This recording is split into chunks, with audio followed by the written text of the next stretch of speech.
Back once again with Steven Poacher. We're looking at more of the tactics and this kind of setup with Gaelic football. He's the Down minor football coach and former Carlow football coach. Stephen, I was talking with Enda Varley, former Mayo footballer and St Vincent's footballer, about the setups of the attacks. He's obviously a corner forward himself, and he talked about one of the setups he sees, which is called the nut. And I suppose just as a starting point, you might show us that and then talk about other sort of tactical attacking setups that teams have. Yeah, well, listen, the nut came from the great man John Morrison, and John prided himself on being innovative and fun and enjoyable as well. And John was way ahead of his time, and some of the stuff, obviously, Shane, he would have come out with. People would have turned their nose up at it, but I always loved reading it. And I remember him giving me his notes from Mayo, and he had the nut, and he had the spine of three, and he had the triangle upside down in the triangle. And the nut, Shane, is very, very simple. John's philosophy behind the nut was that the nut stood for three things. Note your timing, NUT, note your timing, so players could remember that. So the break point was the penalty spot. So when players won the ball out here, you had three and a little nut. So his full philosophy was that they were in together like a small nut, and then they broke out, and they watched how maybe the back man might have waited until these two made the run, and then he might have made the final run, and it was a very, very simple process. And then when the play went up the outside of the field, they set up the nut again. I actually tried it. I trialed it with Carlow, actually, and we trialed it at the championship against Louth a couple of years ago. Imagine trialing something in a senior championship, but we did, and it actually worked quite well. And I was quite happy. We only did it once a half, but it worked. We had the nut in the 45, so you don't actually have to have it inside, but it had it in the 45. What actually happened was we had lads that were spinning into here and spinning into here, because we have this. We left them exposed in behind, and we had space then for lads to run into. And I think I could be wrong. But I think we might have got a goal off it in the second half. I need to just check the video, but we definitely got a score off it in one particular play. Because remember the play coming down this side, and young Darrell O'Brien ran into the channel and received the ball and set up the score. But that's enough. But yeah, you're talking to me there, Shane, about offensive setups. For me, you've got to look at what's your makeup. What have you got? Like for me, and I've always said this sort of thing, people have always labeled you a target, you're an offensive coach. You're not a defensive coach, you're not an offensive coach, you're not a transition coach, you're a coach, you're a football coach. I coach under 11s in school, and I coach senior county players, and I've coached every level, and I currently coach every level. I'm very, very fortunate, I'm in a very privileged position. So you have to adapt and you have to change your coaching. But what you do is you just become a better coach. You become a better coach. You don't become a defensive coach or an offensive coach. But what you've got to see is, what have I got in my team, and how can I use it that's going to maximize what we have? And I always used to laugh and say to me, give me a forward line like Cora Finn, and I'll play a different way. And it's what you have. You've got to use what you have.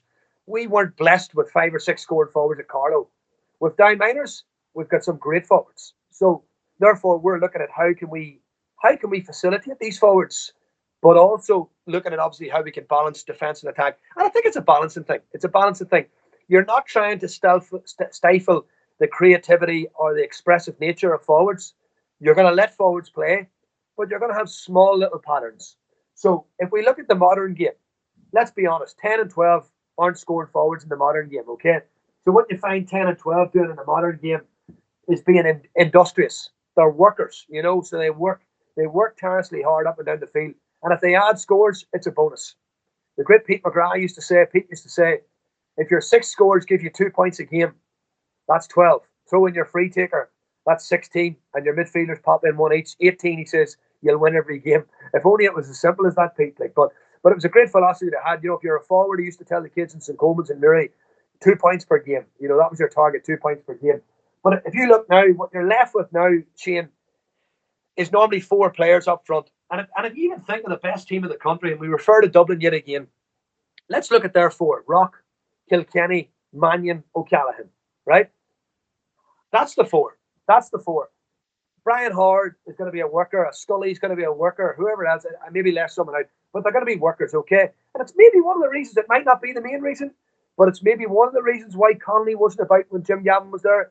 Maybe Jim didn't feel he met the process or didn't fit the process, And I feel that the way they play, and I suppose we'll not go to the way they play yet. We'll just look at formations. So if you've got the 4 across the middle working, you've got a 2 and a 2 up front. The teams can adapt. You've got John Morrison's spine, only instead of a spine of 3, you have a spine of 4, okay? You could pull another man out. Okay, so some teams like to pull a man deeper out and leave a spine of 3, or the nut that you talked about, Shane. Okay, or a 2 and a 1. Okay, a 2 and a 1, or a 1 and a 2. Okay, but I think you're probably naive now, and very, very tactically naive if you don't leave at least 3 men up the field, Shane, at some stage of the game. Because for me, if you've got a +1 and you've got these guys back working here, right?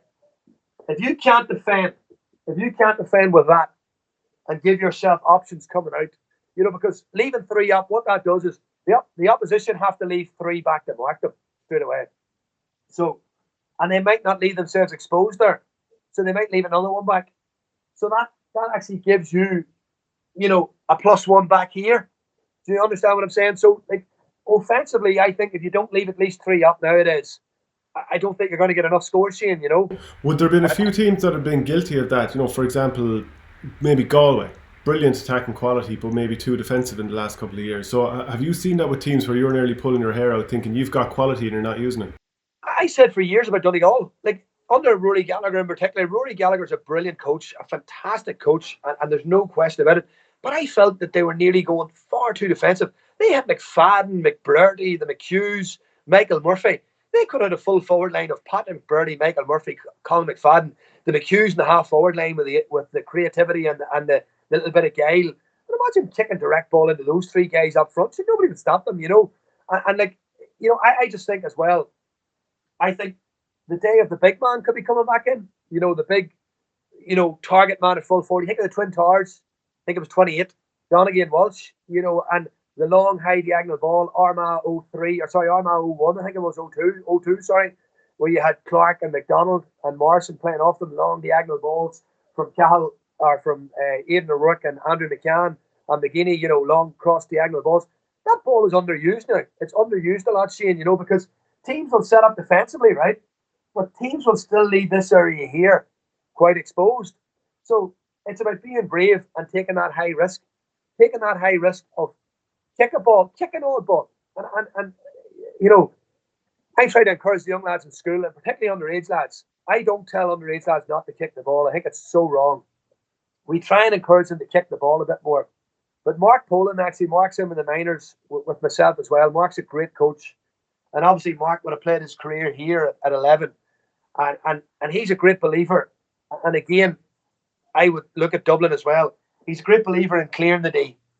Clear the D as much as possible when you're attacking. And I think Dublin do that tremendously well, Shane. Dublin have a basketball coach, and they're excellent. And I wrote an article on it last summer, actually. The basketball, four out, 1 in. And what I meant by that was, in basketball, there's your key. So you've got your 4 out, 1 in, and that could be the way. That is very much what you might see in a Dublin forward line. What are they trying to do? Space. Now, you can load this up, but if you load this up, what will happen is they'll move that ball around you, and eventually they'll wear little holes in you, or they'll draw frees, or they'll pop scores at some capacity. So it's damn do you do, damn do you don't.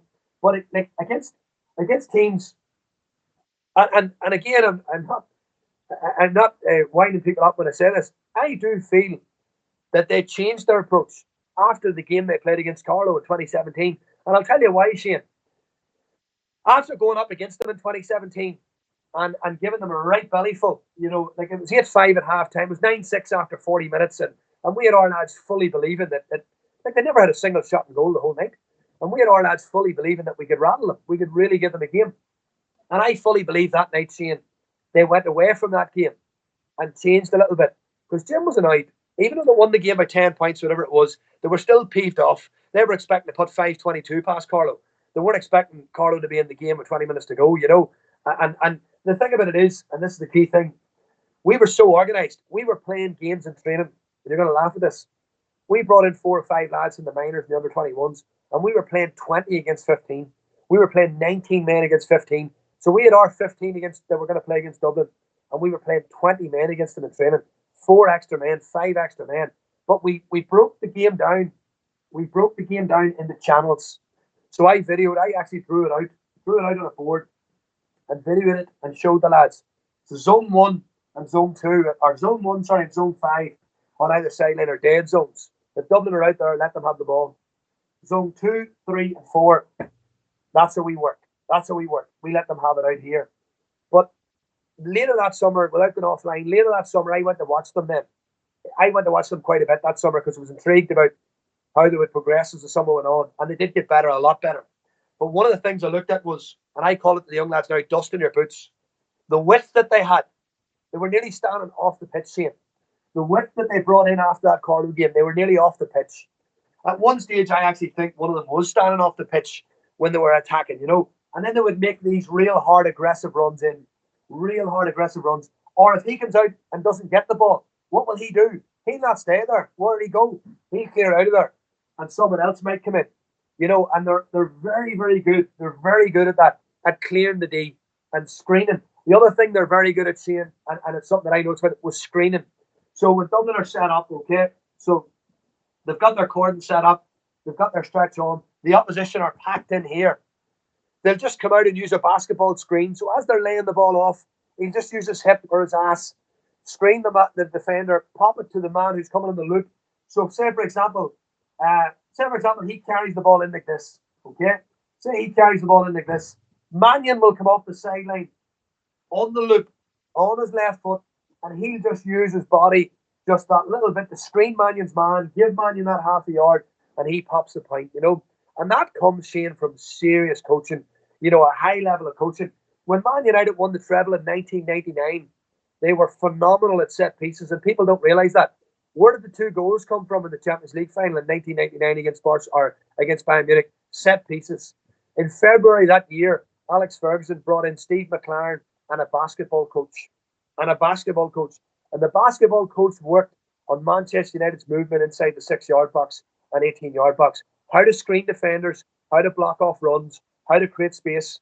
And the winning goal, Sheringham flicked it on for Solskjaer. Sheringham got that yard on the man, bang. And hey, who knows? It might have made the difference. Probably did make the difference, And it's those little small things. And basketball is a great sport for that. Head of PE in St. Joseph's Newry that I'm in now, Fergal Rogers. Fergal's a big basketball man. He loves playing basketball with the young lads. And it's great because it brings their Gaelic on. You set them up. Right, here's a zonal defence, lads. Here's how you produce a bit of width. Here's how you move the ball from one corner to the other. And when Dublin find themselves here, Shane, with the ball, that ball will not go in here. That ball will go bump across, and it might come back across again. And that leads me on to my next bit. Is one of the key things in any forward line is patience. In an average bout of Gaelic football, the ball will be in play for about 30, 40 seconds on average. But people wonder why Dublin come back late in games. Dublin come back late in games because they don't deviate away from that. They keep the ball for long periods of time. So whenever the more time that you keep the ball in play. So for example, if you keep the ball alive longer than 40 seconds and you keep possession of, 2 things are going to happen. There's a greater chance that you'll make a mistake, or there's a greater chance the opposition will foul you, or the opposition will make a mistake. And that's what Dublin do. They keep the ball for those long periods of time, late in games, wear the opposition down. And 2 things will happen. They'll either get the scoring chance, or the opposition will foul them. And how many times does that happen late in games with Dublin? And it's a wee thing I would always say to the lads and the young lads that laugh at me when I say this. They have some crack at me, the stuff I come out with. But I always said it in the forward line. Be cool, not a fool. So you want to be cool on the ball. Don't take that mad shot. So you make 15 passes across the field, maybe 30, and you're working it, and then the ball comes to this agent here. Left half backs come forward. He says, I'm going to have a go, a fancy with chances. And he lets one rip, and he hits it out past. It's not even a point in Aussie rules. It's out past the ball stoppers, and you're going to yourself, oh my God, we worked that ball for a minute and a half, and the madman took the shot. So who did Dublin want to get on the ball in these areas here? A Rock or a Mannion. You'll never see Johnny Cooper coming forward and kicking the equaliser or kicking the winner. I remember one year actually Fitzsimmons broke forward and he got to here. And watch it. It's there somewhere to see it.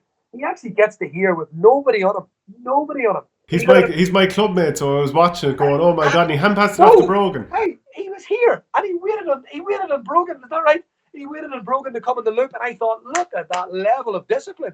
Unbelievable. Whereas, like, in another team, you would have the boy coming here, the cornerback, and he would have tried to fist it over the bar from 30 yards. And that's the difference, though, you see, Shane. And how does that come about? Good coaching. good coaching. You know, you can't have that just by chance. And it's funny you bring up Michael Fitzsimons because he's a player that I'd watch closely because he's a cooler clubmate, and I would see that he's improved his skills over the years. Because like I'd kind of joke, a couple of the clubmates would slag him a little bit that he only kicked the ball once from play in the 2011 championship, and he kicked it directly out over the sideline. Yeah. But then he's upskilled, and you can see he's more and more comfortable footballer as the year goes on. And I think that's in a snapshot how Dublin have evolved. I'll tell you what he is. He's a hell of a man marker too, because he picked up Broderick actually in the championship game, and I remember asking him at the time who was his toughest opponent, and he said, you know, Fitzsimmons never gave him a sniff. You know, he was always there. You know, he's a great footballer, you know, in his own right. But hey, no, but listen, you know, Shane, for me, you know, it goes back to the training field. You know, how many times in training, and this is an interesting one for coaches out there. We run scoring. I don't call them shooting drills. Coaches call them shooting drills. I call them scoring exercises. You need to be positive with the language that they're using. So if you're talking about shooting, you're automatically saying to a player, well, that shot could go wrong. But if you're talking about, we're doing a scoring exercise. So I always use the word scoring. And one of the wee lads used to say to me, is it not shooting? And I says, you are shooting, but you're scoring. You know, and that's the key thing. You want to be positive in your language. So if we're running a scoring exercise in training, kicking the ball out to this man and letting him shoot, no pressure, unopposed, what value is that? A player can do that in his own time. For me, scoring drills should be done in a player's own time. Every forward should be hitting 10, 15 scores before training. I used to ask the Carlow lads to come down before training. Right-footed players to hit 10 scores here and 10 scores. Edge of the 14, edge of the day. Left-footed players to do the same. Before training, just 10 simple scores. Builds them into confidence, gets them into a routine, you know, simple little stuff. Even free takers. Find your routine. Don't start shooting out here. You look at the amount of training session at the club, Mike comes out, he cornerback comes forward in the warm-up, kicks the ball, oh, big roar, and the guys are laughing. And you're going to say, there's nothing funny about that, you know. But it's having the discipline to organise scoring exercises that actually simulate, Shane, the game. So whenever we're running a scoring exercise, it's very, very seldom unopposed.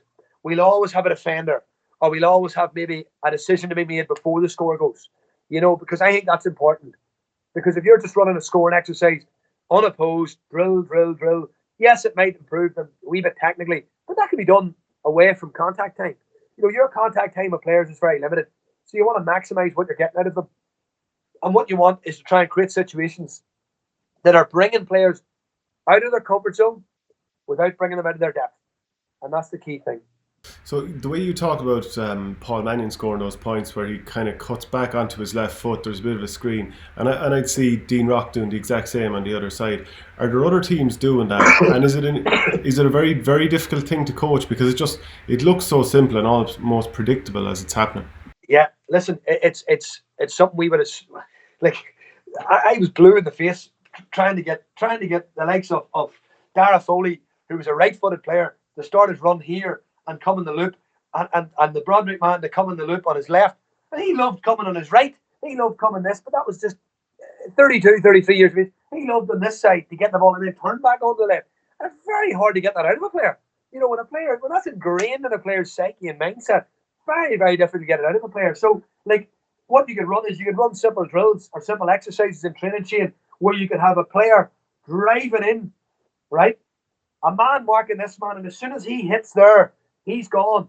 And practice that on the loop with a defender up his ass, you know, and get this man to use the screening process to give the forward a little bit of a, you know, there's ways in which you can coach and train it, Shane, you know, there's no doubt, but it has to be done at a very young level. Like, I think you have to work on that in training. Like, this is an interesting one. Like, myself and Polly, we do a lot of work with our minors on the training ground. And I always say to him, we need to be patient. And he's got the patience of a saint. Like, Mark's such a placid guy compared to me. He's more quietly spoken. He's more, I'm 100 mile an hour. I'm enthusiastic, passionate. If something doesn't go right, I'm nearly like, oh, you know. But you need to be, with younger lads, you need to just be more patient, you know, and you have to adapt your coaching. And one of the key things, Shane, for me is, I think it nearly takes 6 or 7 runs of something to get it right. And just because you get it right once doesn't mean to say you move away then. You know, keep doing it. And I always say to them, look, right, we haven't got it right, but you know what we're going to do? And it's a simple wee bit of terminology. We're going to fix it. We can fix it. Okay? And it's not something that can't be fixed. And that's what you're just trying to say to players. We can fix this. What we play Dublin do, which is very interesting, and it's they've got loads of goals of it, Shane, is the backdoor cut. Kieran Donaghy highlighted it one night on Sky Sports. So you've got the corner forward running out towards the ball. So you've got Kilkenny carrying the ball. Rock is running out towards him, and just instantly Rock will cut back, leaving the defender there, and the ball's played inside him, and he's in for a goal. And they're so good at that backdoor cut, and that can be worked on in training as well. You can run little exercises that work on the backdoor cut. Having a player. So the man's inside, so you've got two men inside. Okay, it's hard within an opposition defender to understand what I'm saying, but you can imagine this forward moves out, vacates the space. He's moving across, ball's coming down this side of the play. He's moving across. He knows that he's kicking the ball into here.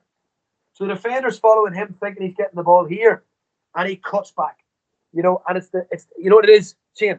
It's the bold move. It's the high risk pass, but there's serious reward from it. And you might have to run. Jim McGuinness talked about 2012 when they played Mayo.